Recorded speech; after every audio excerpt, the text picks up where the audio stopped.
Today I'm going to have a talk from the 18th chapter of this book. And if you see the Bhagavad Gita, if you see the Indian teachings, we see that a lot of discoveries which were made by the sages, they were compiled into Vedas. If we see all these Vedas, and then these Vedas became very bulky. And so sages thought that, okay, how to condense this information and knowledge and wisdom of the Vedas. So they compiled this into Upanishads. But then even Upanishads became very bulky, and so they thought that, okay, how to summarize these Upanishads?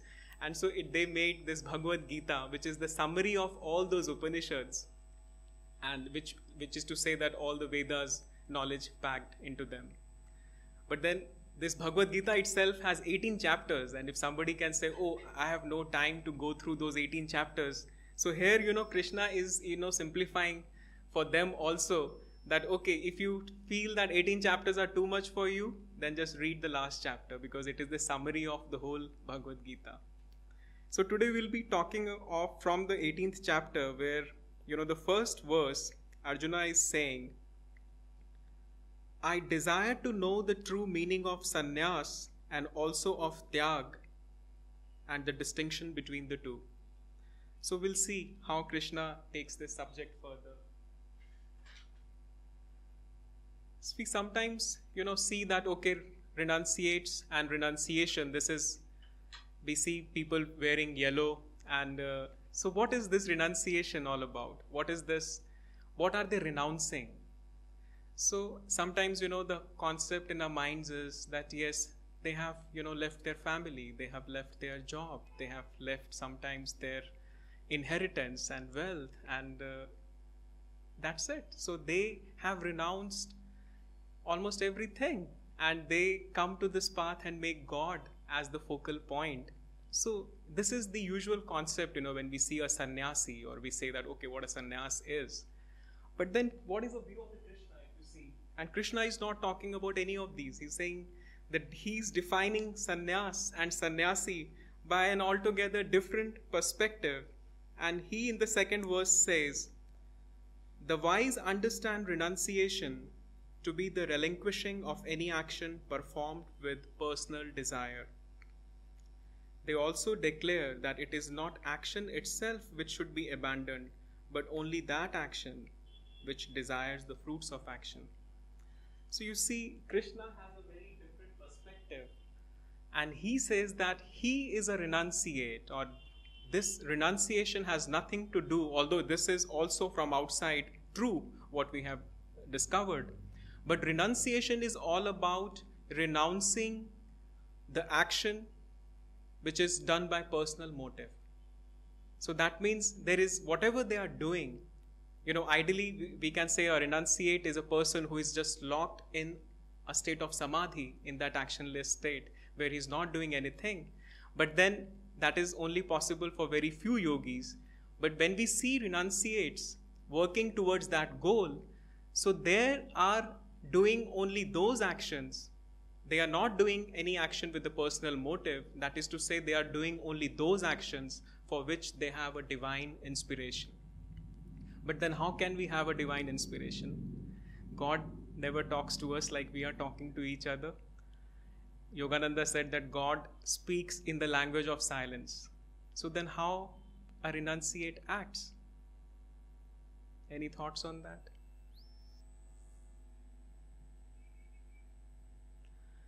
So yes, a renunciate, if he has to, before even doing an act, he has to see whether God approves of this act or not. And so, he has to have a very high degree of attunement with the divine will, asking him that, is this God what you want? Because I have no desire to act in this world. I have no personal motive. But yes, I am willing to do what you guide me to do. So this is the way he operates. And it is not on any given particular day, but it is from moment to moment. That eating, drinking, sleeping, meditating, whatever he's doing, all his actions are with this, that is this God what you want? And then he does it, and while doing it also, he feels that it is the God who is doing that task through him. So this is how a renunciate is operating.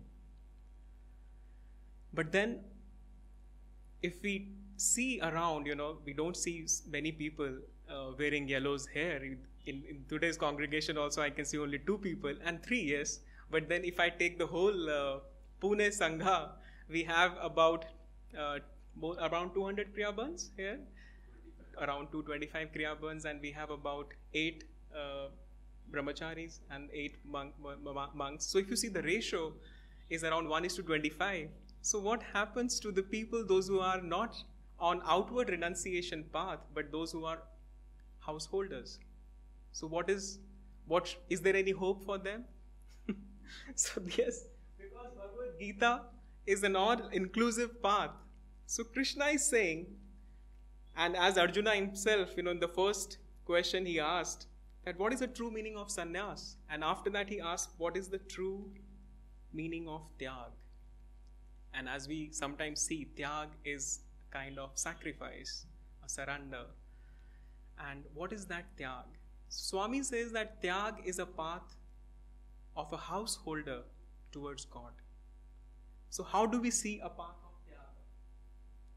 And we see householders, people have some worldly responsibilities. They have a family, they have a job, they have social responsibilities which they have to do. I mean, this is where they are. So what is Krishna saying to them? And they have to do all these things daily. They have to look after their children and family. They have to do what the boss is asking them to do. So then Krishna says that for them, the first step to practice tyag is to surrender the fruits of action. That is, what is it that they are what is it that they are sacrificing? So they have to sacrifice the attachment to the fruits of action. That is what Krishna is saying. And what does that mean? Now let us say a householder, usually we see that householders, mostly, in this, how a householder operates, he sees that, okay, I'm looking after my children and probably they will look after me in my old age. And I am doing a job, and yes, the employer will give me the remuneration. And this is how the equation operates, that he always looks at, this is how the fruit will come, and this is how he's operating and he's working in the present moment. So you can say the fruit is the motivation for a householder, but it is not true for everybody. But for most householders, we can say that it is true that, okay, yes, this is how things are. But then Krishna is saying here that we have to sacrifice the attachment to the fruit of action. Now let us take an example. Let us say somebody invests his hard-earned money in building a house for himself. Now, is it a bad task? Is it a wrong task? Building house? No. We need shelter.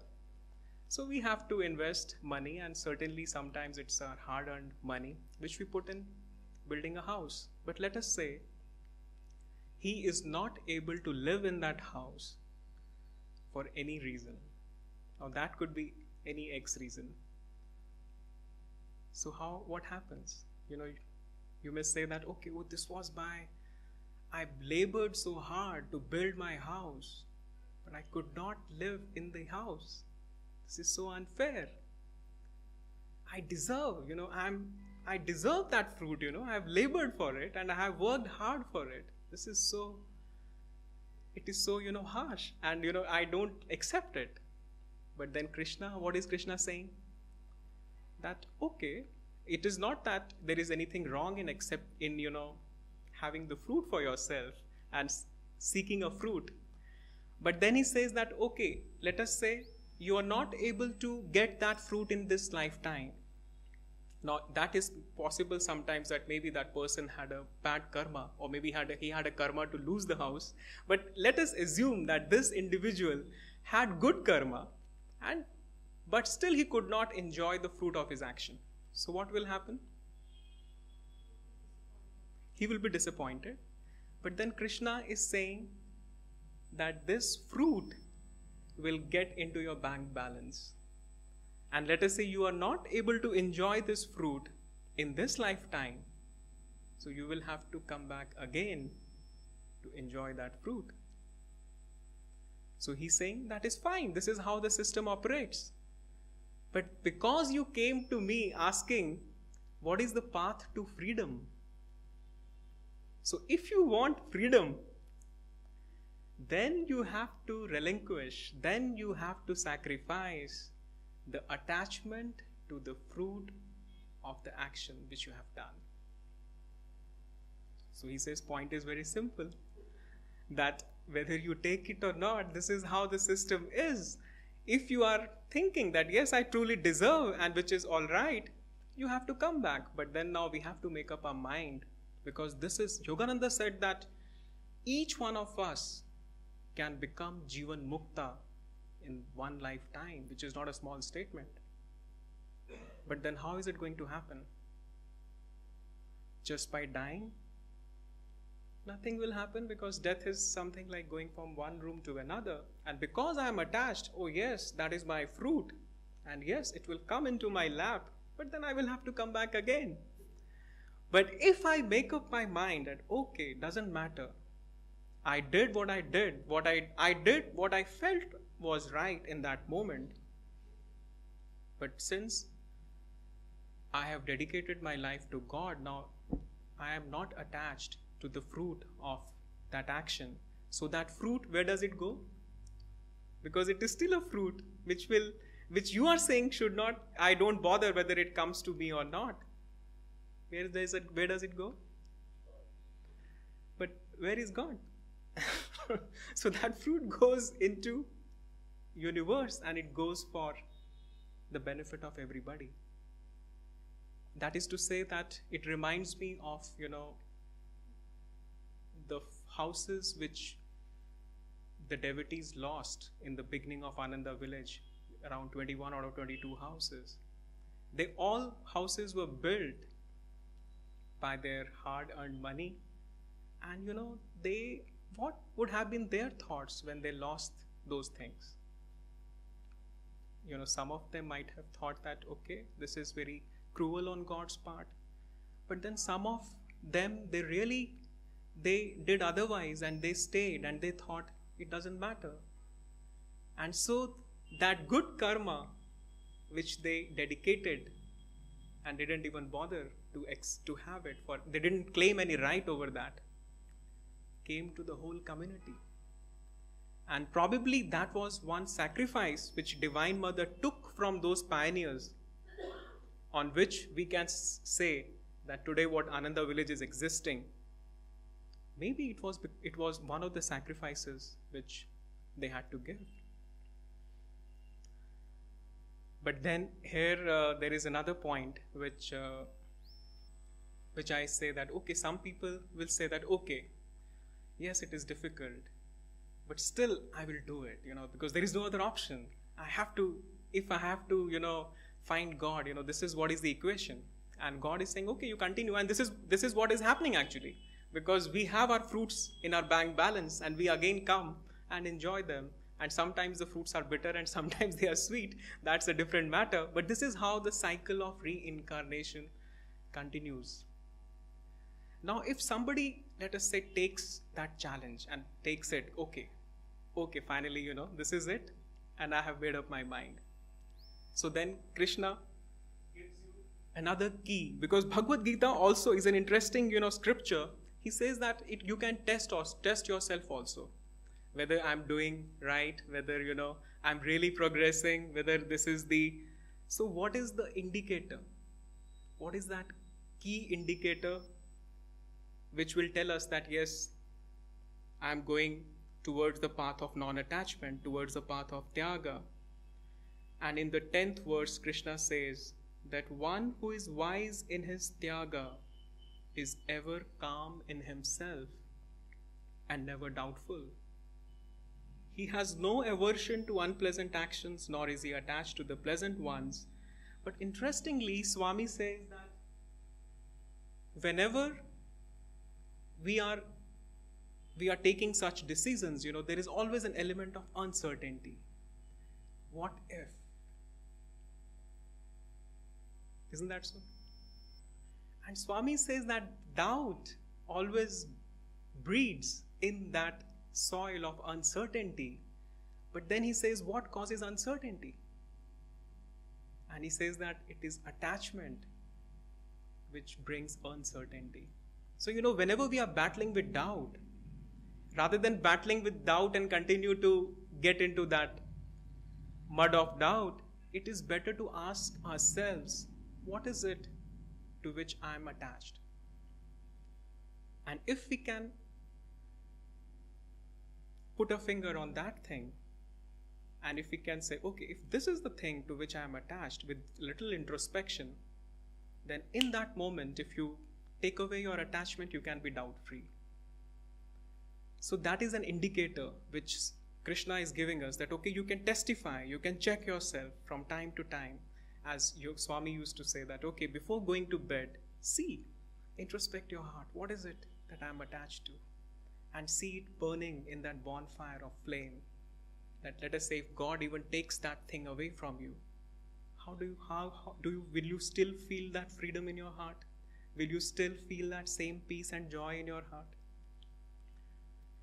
But then there is another point, which I would like to share here, that some people may say that, okay, if I relinquish all my attachment to the fruit of action, then how will I motivate myself? Will I not lose all the motivation to work? Because here, I was looking at a fruit. Yes, this is what drives me. And now you're saying it doesn't matter whether the fruit comes to you or not. So how should I work? Will it not lead me into passivity and stagnation? Or somebody else may think that, okay, how does it matter whether the fruit is good or bad? So if it is immaterial, I'll continue and do whatever I feel like, because anyway, the fruit is not I'm attached to. So shall I start becoming irresponsible in my duties? Now, even on a cursory analysis, we can say that somebody who is running the whole 100 billion galaxy universe, he must be running it with a lot of responsibility. And if he's running this show with a lot of responsibility, obviously, Krishna is not going to give us a counsel to behave irresponsibly, however good I may be in my mind in analyzing. So you see, but then what is the motivation? And the responsibility, because if, let us say, I am not looking into the future for the fruit, then how should I devote my present time? How should I channelize my present moment and energy? So this brings more responsibility on my shoulders, because I come to the present moment, because I am not attached to the fruit, but I am still responsible that, okay, whatever this energy I have to direct it rightly. And what is the definition of right? Right is something which is divinely inspired and divinely guided. So you see, the path of Tyag also is not different from path of sannyas. It is only a shift in the perspective, because the sannyasi is also doing the same. From moment to moment, he is trying to attune his will so that he can do just what the God wants him to do. And for a householder also, the path of Tyaga is no different, because he is now non-attached to the fruit of his action. He has to do the right action, and right action is always with superconscious inspiration. So the only difference is, if we divide action into three parts: inspiration, execution, and the fruit, in sannyas he picks up from the inspiration part, and in the Tyaga he says that, okay, start from the fruit and then come slowly to the point of inspiration. But then, at times person can feel, oh, this requires a lot of courage. This is not an easy task. And certainly it is not easy. But then Krishna again gives us one very important way to shift the perspective. And this is another beautiful shloka, because he understands the dilemma. He understands how a householder who has been, going through so many incarnations and he has created a pattern of habit for himself, how he can come out. And then he has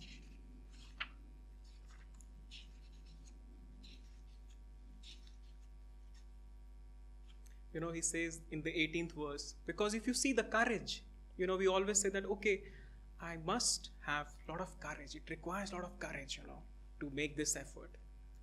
But then Krishna is saying, we should always remember that there is no other reality but God.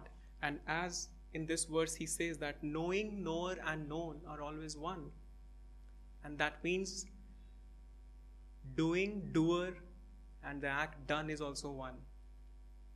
So if, let us say, a person is, working and is doing his actions and for a particular fruit, and this person belongs to whom?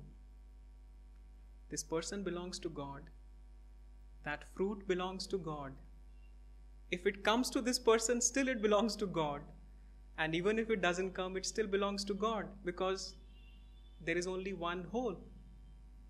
So you see, the question of courage only arises when we see ourselves as separate from God. But when we see that there is only one reality, it is just one universal reality which is happening in all individuals, then how does it matter to whom it goes?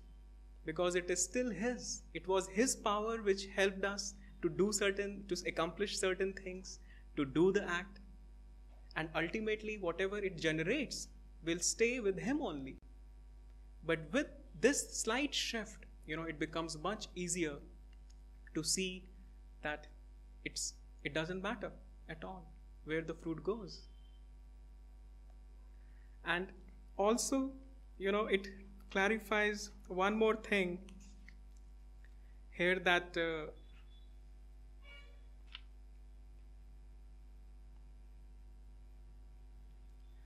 I just slipped from my mind, which I wanted to share.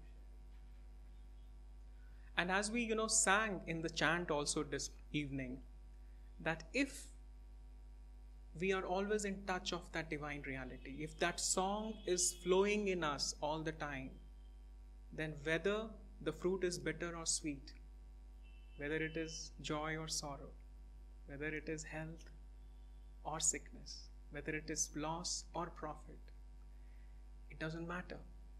Because, the sole purpose, I was just thinking like, okay, if this whole universe is nothing but God, it is just that God is expressing Himself through all these different forms, but it is the same light.